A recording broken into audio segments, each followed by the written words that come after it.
지금 뭐 이재명 후보 거 아직 좀 더 뭔가 아들 관련된 이슈 좀 무르익은 게 좀 생기거나 그다음에 뭐 지금 김문기 씨 관련해서 그 뒤에 뭔가 후속으로 뭔가 나온 게 추가로 별로 없어서 그거는 뭐 해봐야 재탕삼탕일 것 같고 요즘에 아주 재밌는 현상이 생겼어.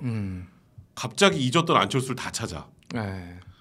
송영길 대표가 안철수 후보를 찾더라고요. 어떻게 생각하세요?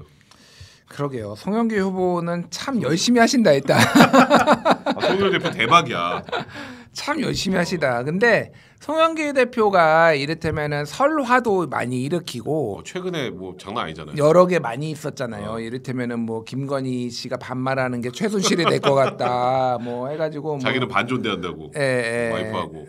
아니 뭐 하여간 근데 이제 그 공통점이 뭐냐면은 논란은 되는데 지지층들은 딱히 싫어하지 않습니다.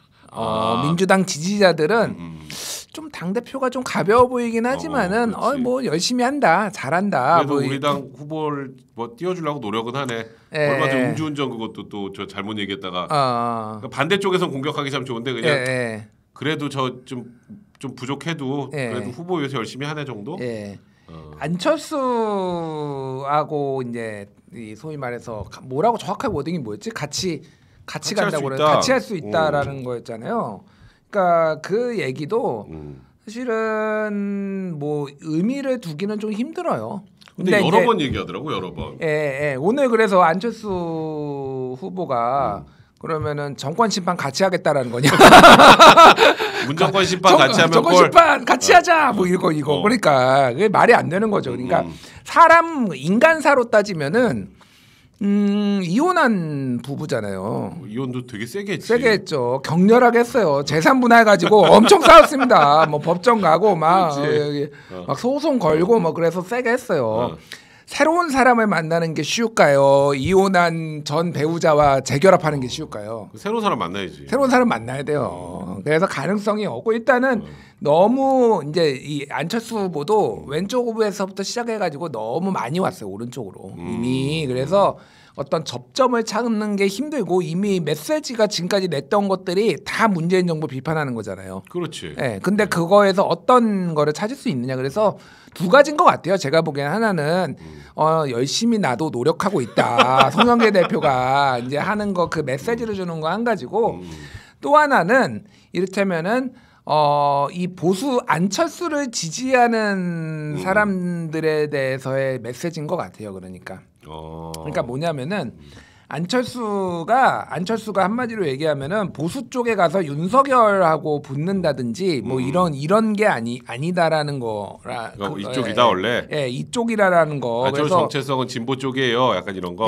그러면서 어떤 단일화를 좀 이를테면 만에 하나 있을 안철수와 윤석열의 단일화를 막는 이런 쪽으로의 카드를 좀 던져본 거 아닌가 그러는데 사실은 그게 효과가 있을지 저는 모르겠어요. 그러니까 그러니까 뭐 못 먹는 감 찔러나 보고 저쪽이 못 먹게 저쪽이랑 합치는 것도 못하게 그냥 그런 취지로. 사실 지금 가장 좋은 거는 뭐냐면은 안철수 후보가 단일화를 안 하고 민주당 입장에서 가장 좋은 건 뭐냐면은 안철수 후보가 단일화를 안 하고 완주를 하는데 한 10% 먹는 10% 먹는 거예요. 10% 먹는 거예요. 근데 지금 여론조사 보면은 7, 8% 나오거든요. 그치, 지금 7%가 넘게 나오더라고. 7, 8% 나와요.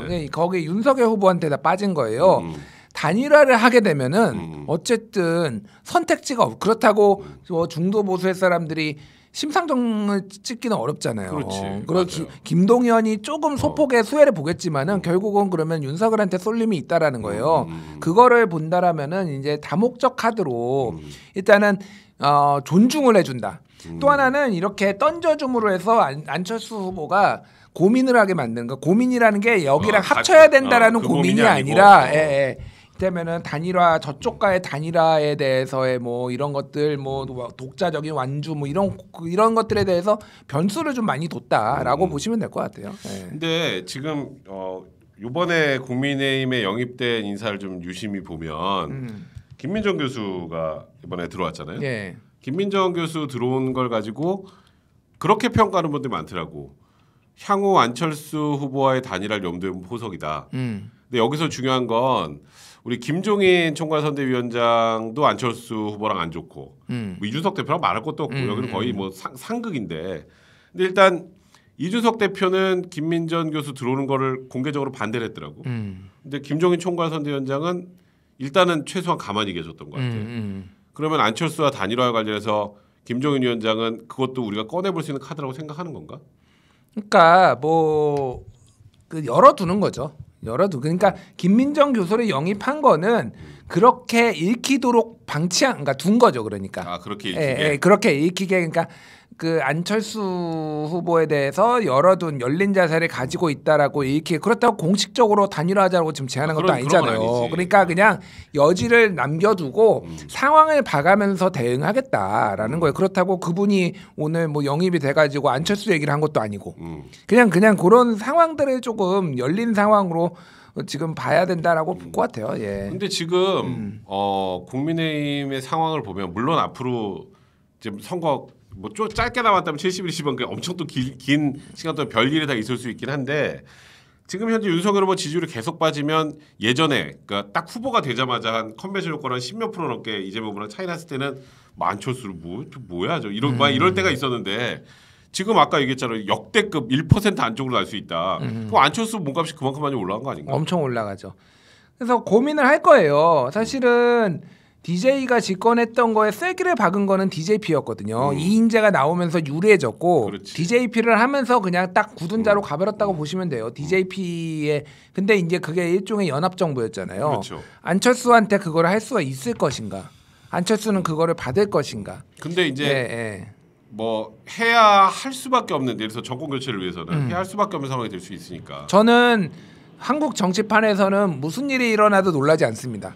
그래서 안철수 그 뭐 저기 두 사람 단일화의 가능성이 없다라고 보지 않아요. 없다라고 보지 않는데 안철수에 대한 존중이 있어야 되고 첫 번째는 안철수 후보는 정서적으로 본인이 많이 지금 다친 상황이에요. 그렇지, 많이 다쳤어요. 정서적으로 본인이 무시당한 것에 대해서 그거는 김종인도 무시하고 이준석도 무시하고 뭐 여러모로 그러니까 그런 것들에 대해서 존중이 하나 있어야 되고 그리고 실질적으로 굉장히 많은 지분을 줘야 되는데 뭐 정당 파괴자라는 별명도 있듯이 이분을 받는 것에 대해서 아마 국민의힘 내부에서도 꺼리는 부분들이 있을 거예요. 그거를 근데 DJ도 어쨌든 정권의 지분을 거의 절반 가까이 내준다라고 했지만은 그리고 총리 이제 시켜줬지만은 그렇지. 결과적으로 보면은 자민련은 없어지고 그냥 사실은 된 거예요. 예, 그런 부분까지 큰 틀에서 이 윤석열 후보가 볼 수가 있는지 그건 결국은 선대위의 결정도 있지만 후보 본인이 결정이거든요. 지금까지 단일화의 논란들을 보면은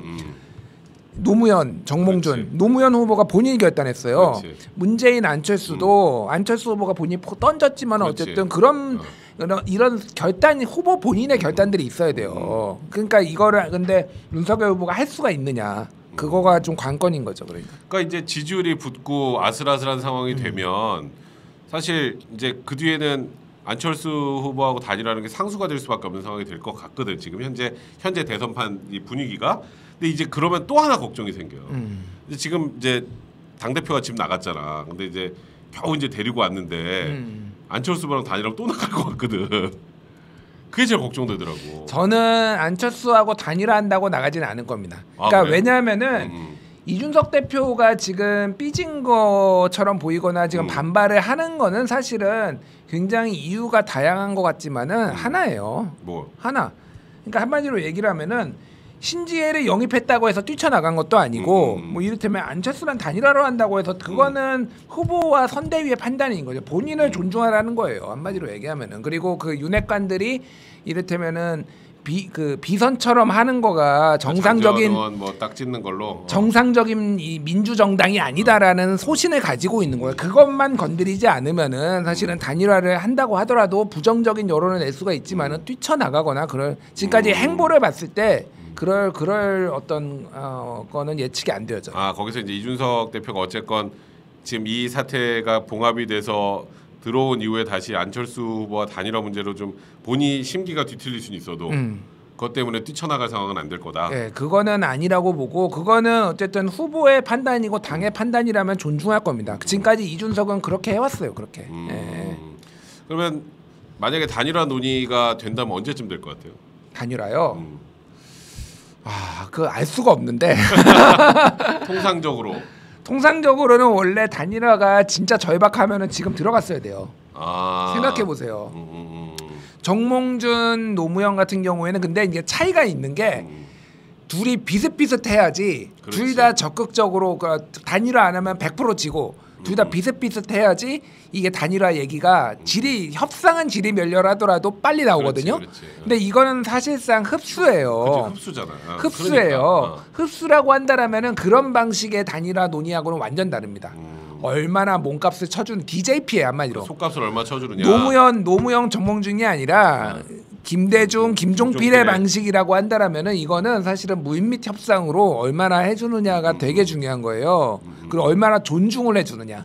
그러니까 저번에 그 서울시장 재보궐선거 끝나고 뭐 합당 얘기 있었는데 그때 물론 뭐 이준석 대표는 안철수 후보가 국민의당이 잘못했다고 하지만 또 국민의당 입장 또 얘기 들어보면 그러니까 말한 것처럼 저쪽에서 너무 존중하지 않고 너무 막말하고 그것 때문에 감정이 많이 상했다라는 건데 그러니까 지금 말한 것처럼 이거는 사실 단일화라기보다 흡수 개념일 텐데 그러면 그걸 그때 당시 주지 못했던 걸 지금 줄 수 있을까? 그러니까 그게 정치죠. 그러니까 그거를 해내는 게 무에서 유를 창조해내는 게 정치고 그 정치력이 있느냐 없느냐. 그래서 저는 그래서 김대중 대통령을 굉장히 존경합니다. 그런 정치력과 결단력에 있어서 누가 DJP 안에서도 반대 그때 되게 많이 했거든요. 새정치국민의 그 민주당 내에서도. 근데 그거를 해야 된다라고 밀어붙여가지고 결국은 정권 교체죠. 그러니까 정권을 따냈잖아요. 그런 정도의 능력과 협상력이 지금 내부에 있느냐 국민의힘에 윤석열 후보는 가지고 있느냐는 약간 저는 의구심이 들어요. 솔직히 그거에 있어서는. 그렇지 그 정도 갖고 있었으면 당 대표가 뛰쳐나가지도 않았을 것 같은데. 뭐 그렇죠. 그래서 지금 그런 부분들이 이제 앞으로 이제 남은 대선에서 지금 요즘에 갑자기 안철수 후보를 찾는 사람들이 많아져서 지금 그 얘기 좀 해봤어요. 난 진짜 이 송영길 대표가 찾을 줄은 몰랐거든. 그러니까. 설마 송영길 대표가 근데 뭐 거절하는데도 자꾸 찾더라고. 우리는 같이 할 수 있다고. 얼마 아까 보니까 아까 또 얘기했어. 그러니까 어찌 보면 그만큼 이번 선거가 또 이재명 후보도 윤석열 후보도 고생하지만 또 그렇다고 치고 나가지도 못하고 그러니까 뭔가 플러스 알파가 있어야 확실하게 이긴다라고 일단 지금 소영길 대표가 그렇게 생각하니까 또 이렇게까지 나오는 게 아닌가 생각. 또 하나는 이제 그 안철수 지지자들 중에서 그 민주당의 우호적인 사람과 국민의힘의 우호적인 사람이 갈릴 거 아니에요. 섞여 있지. 섞여 있어요. 그치. 거기는 저는 3대 7에서 4대 6 정도 봅니다. 그러니까 민주당 지지 성향이 있는 사람도 적지 않다고 봐요. 저는. 그러니까 약간 진보적 성향인데 내가 민주당은 못 찍겠구나. 안철수가 더 좋아. 그리고 또 이쪽 보수적인 사람은 국힘 윤석열은 아니지만 그래도 보수라면 이쪽이 더 좋아 이런 정도. 근데 그 사람들이 안철수를 안 찍고 안철수하고 우호적이고 친한 척을 하면서 막판 되면은 고민하다가 민주당을 찍게 만들기 위해서 우호적인 관계를 만들어 놓는 것도 있어요. 그 MBS 여론조사 되게 재밌게 봤는데 거기에 지금 후보를 계속 지지할 것이다와 지지 후보를 바꿀 수 있다. 여기에 이제 뭐 여러 지역도 있고 나이도 있고 그런데 재밌는 게 후보별 지지자들한테 그걸 물어봤어요. 이를테면은 이재명 지지자는 81%가 계속 지지할 거다. 19%만 바꿀 거다. 이렇게 얘기를 했어요. 아마 이게 맞을 거예요. 최근 거. 근데 제일 재밌는 게 안철수. 20%만 계속 지지할 거다. 80%를 바꿀 수 있다. 제일 커요 이게. 심상정은 한 40%가 계속 지지할 거다. 60%가 바꿀 수 있다는데 그러니까 얼마나 이게 지금 이 정당이 뿌리가 없다. 좀 거칠게 얘기하면은 안타깝네. 뿌리가 없는데 좋게 보면은 유연하고 확장성이 있는 건데 지지자의 80%가 당을 바꿀 수 있다라고 본다라면은 양당에서 공략해야죠. 이건 당연한 거예요, 그러니까. 근데 요즘에 보면 이제 안철수 후보가 이번에 그 박근혜 전 대통령 사면 관련해서 그 전부터 뭐 MB 박근혜 형집행정지라도 해야 된다 막 주장하고 그리고 또 이번에 이제 박근혜 전 대통령만 사면을 받으니까 그 이명박 전 대통령도 사면해야 된다. 그리고 이석기는 다시 가둬야 된다. 이거는 완전히 보수의 프레임이거든. 보수의 논리거든. 그렇죠. 그러니까 일단은 그 말만 가지고도 이제 민주당이랑 이렇게 벽을 이렇게 딱 치고 윤석열 후보의 단일화를 염두에 두는 그런 발언들이 아닐까 하는 개인적으로 그런 생각이 좀 들더라고요. 그러니까 이렇게 보시면 돼요. 민주당은 저기 이 안철수를 뜯어 먹을 게 있고요.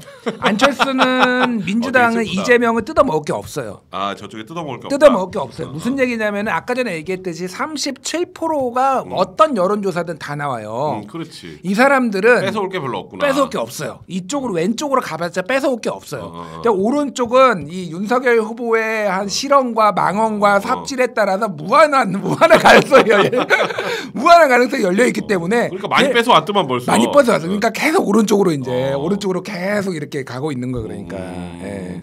그러니까 일단은 그러니까 내가 가야 할 길은 이제 뺏어올 곳이 있는 쪽은 이제 딱 보니까 오른쪽이 훨씬 뺏어올 게 오른쪽이 많고 정권 교체 여론도 50% 중반이잖아요.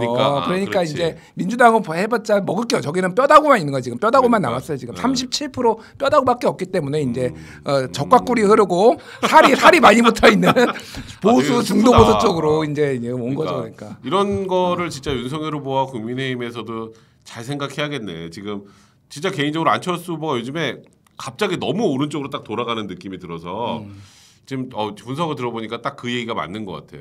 자 우리 문자 좀 볼까요? 크로노스캅님 이준석 지지했었는데 요즘 하는 거 보면 지지하기 힘들다. 윤 후보는 안철수와 극적 단일화가 최선인 듯. 이렇게 생각하시는 분들이 많아지기 시작했어요. 확실히. 그다음에 다나님 가세현 때문에 2030 보수 혐오하게 생겼어요. 제가 지금 저희가 그 영상 우리 방송은 볼 수가 없어가지고 제가 보고 체크하고 내일 아마 김태현 변호사가 하거나 아니면 목요일날 저희가 할 때 그 얘기 한번 다뤄볼게요. 피터슨 제이님 윤 이 둘 다 지지하는 30대인데요. 조수진 의원 빨리 정리 안 한 윤도 잘못이고 그것 때문에 때려치고 난 준석이는 더 큰 잘못이에요. 그러니까 저렇게 생각하는 양비론적으로 생각하는 분들 많아요. 주방님 빵 터졌네 저분. 무한한 가능성 대공감하고 갑니다. 조금 전에 얘기하셨던 리 도라미님 거 마지막 좀 읽어볼게요. 김조현 기자님 윤 후보는 실수는 하지만 가슴을 움직이는 후보입니다. 너무 그러지 마세요. 흐흐 하셨어요. 근데 그 윤석열 후보가 보니까 좀 그건 있더라고. 좀 이렇게 실수는 참 많이 하는데 그냥 옆집 형 같은 느낌은 좀 있어. 인간적인 매력을 느끼시는 분들이 많더라고요. 그러니까. 생각보다 이제 그게 최대 강점인데 이제 문제는 인간적인 매력 플러스 이제 정말 다음 5년을 우리나라를 지금 위기 상황에서 끌고 갈 대통령을 뽑아야 되니까 그 형님 같은 것만 갖고 좀 힘들잖아. 그러니까 우리가 옆집 형을 뽑는 건 아니잖아. 그러니까 오늘도 이제 보니까 음식하고 저기 하는 뭐 이렇게 요리하는 유튜브 하시는 것 같더라고. 또 이번에 물론 그런 게 이미지는 좋은데 이제 저도 개인적으로 생각할 때는 윤석열 후보가 그럼 앞으로 우리나라를 어떻게 끌고 갈 거지에 대해서는 정확하게 보여주지 못했던 것 같아. 거기다 무슨 논란도 너무 많고 지금. 그래서 아침부터 이제 매일 이제 뭐 공약 발표한다고 하니까 그걸 보고 이제 좀 판단을 좀 해봐야 되지 않을까 생각이 들더라고요. 그리고 뭐 토론에 대해서 이래저래 요즘 논란이 있는데 윤석열 후보가 저는 토론을 한다고 해서 소위 말해서 이재명 후보한테 발린다 이렇게 생각 안 합니다. 저도 개인적으로 그래요. 그렇게 생각 안 해요. 다만 이제 일부 어떤 특정 이슈에 대해서는 잘 모르는 분야가 좀 더 있을 수는 있을 것 같은데 유권자들이 요거 하나 모른다고 그렇게 판단하지는 않아요. 총체적으로 봐요. 그러니까 유권자들을 좀 믿으시고 현명합니다. 공세적으로 나온다고 그 후보가 반드시 점수 따는 것도 아니고. 그게 맞아 중요해. 토론할 때 잘한 것 같은데 사람들의 가슴 속엔 이쪽이 더 좋은 경우도 많거든. 그죠? 그리고 일단은 윤석열 후보에 대한 기대치가 높지가 않기 때문에 굉장히 강점이에요. 토론에서는 그런 부분. 실제 그 내부 경선할 때도 그게 굉장히 큰 도움이 됐어요. 그러니까 열린 자세로 내가 보기에는 하시는 게 어쨌든 민주당에서 저렇게 지적을 하고 공격을 하면은 계속 궁색하거든요. 그거를 토론 안 하는 게. 근데 하여튼 다른 건 몰라도 윤석열 후보가 맷집 하나는 좋은 것 같아. 거긴 뭐. 이 정도 맞았으면 진짜 옛날에 반기문 총재도 생각이 나더라고. 반기문은 한 대 맞고 바로 그냥 몇 대 맞고 바로 끝났는데 내가 이번에 보면서 보수가 희망을 가져도 되겠다 생각을 한 건 맷집 하나는 최고다. 그리고 일단 친근미가 있다. 여기 이제 정책과 이런 것만 잘 더하면 그러면 지금 뭐 많은 국민들이 생각하는 정권 교체 방향으로 갈 수 있지 않을까? 지금 우리 이 시청자들이 원하는 그런 방향으로 갈 수 있지 않을까 개인적으로 생각이 듭니다. 자 오늘 우리가 생각보다 그 시청자 수가 적었어요. 가세현 때문인 것 같아. 제가 나와서 아마 아니 그건 전혀 아니고 여기 막 그 김주일 기자는 꼭 있어야 된다 이런 분들 많고 저희는 이제 다양하게 또 우리 이런저런 해석도 들어봐야지. 맨날 우리 후보 잘했어요, 뭐 우리 누구 잘했어 이것만 들어봐야 네. 그건 자위지 뭐 솔직히. 아니 뭐 나오시는 분들이 다 훌륭하시고 되게 좋으신 말씀을 하는데 저의 장점은 굉장히 냉정하게 판에 본다는 거예요. 그래서 그렇지. 그런 거를 또 원하시면은 듣기 좋은 소리만 저는 하는 스타일은 아니지만 그러니까요. 냉정하게 그래서, 그러니까 아마 제일 제가 정확한 사람 중에 한 명일 겁니다. 이 판에 보는 데 있어서. 그거는 네. 제 와이프가 보증하더라고. 어. 오늘 아침에 와이프 방송 갔다 예, 왔잖아요. 예, 예. 우리 왜 이렇게 예쁘게 차를 꼬셨어요? 그랬더니 저녁에 부금 만들어 가지고 그러니까요. 하여튼 저도 그냥 김준일 그 기자님이랑 이렇게 방송할 때마다 많이 배우고 느끼고 아마 지금 보고 계시는 여러분들께서도 비슷한 생각을 갖고 계시지 않을까. 그리고 오늘 이렇게 들어와서 보고 계신 분들은 더더욱 그럴 거예요. 그러니까 우리는 무조건 한쪽 생각만 듣는 거 그거 별로 좋은 거 아닙니다. 그런 의미로 이 방송도 봐주셨으면 좋겠다는 생각이 들고요. 자, 우리 오늘은 여기까지 하고요. 또 우리 다음번에 김준일 기자님 만나서 그때는 또 2주 후에는 얼마나 또 스펙타클한 일이 생겼을지 겁나 무슨 난 일이 떨려. 일주일마다 이렇게 뭐 이슈가 많이 생기니까. 일단 2주 후에 또 우리 김준일 기자와 함께 뵙겠습니다. 오늘 이제 여기까지 할게요. 들어가 보겠습니다. 고맙습니다. 네, 수고하셨어요. 수고했습니다. 수고했습니다.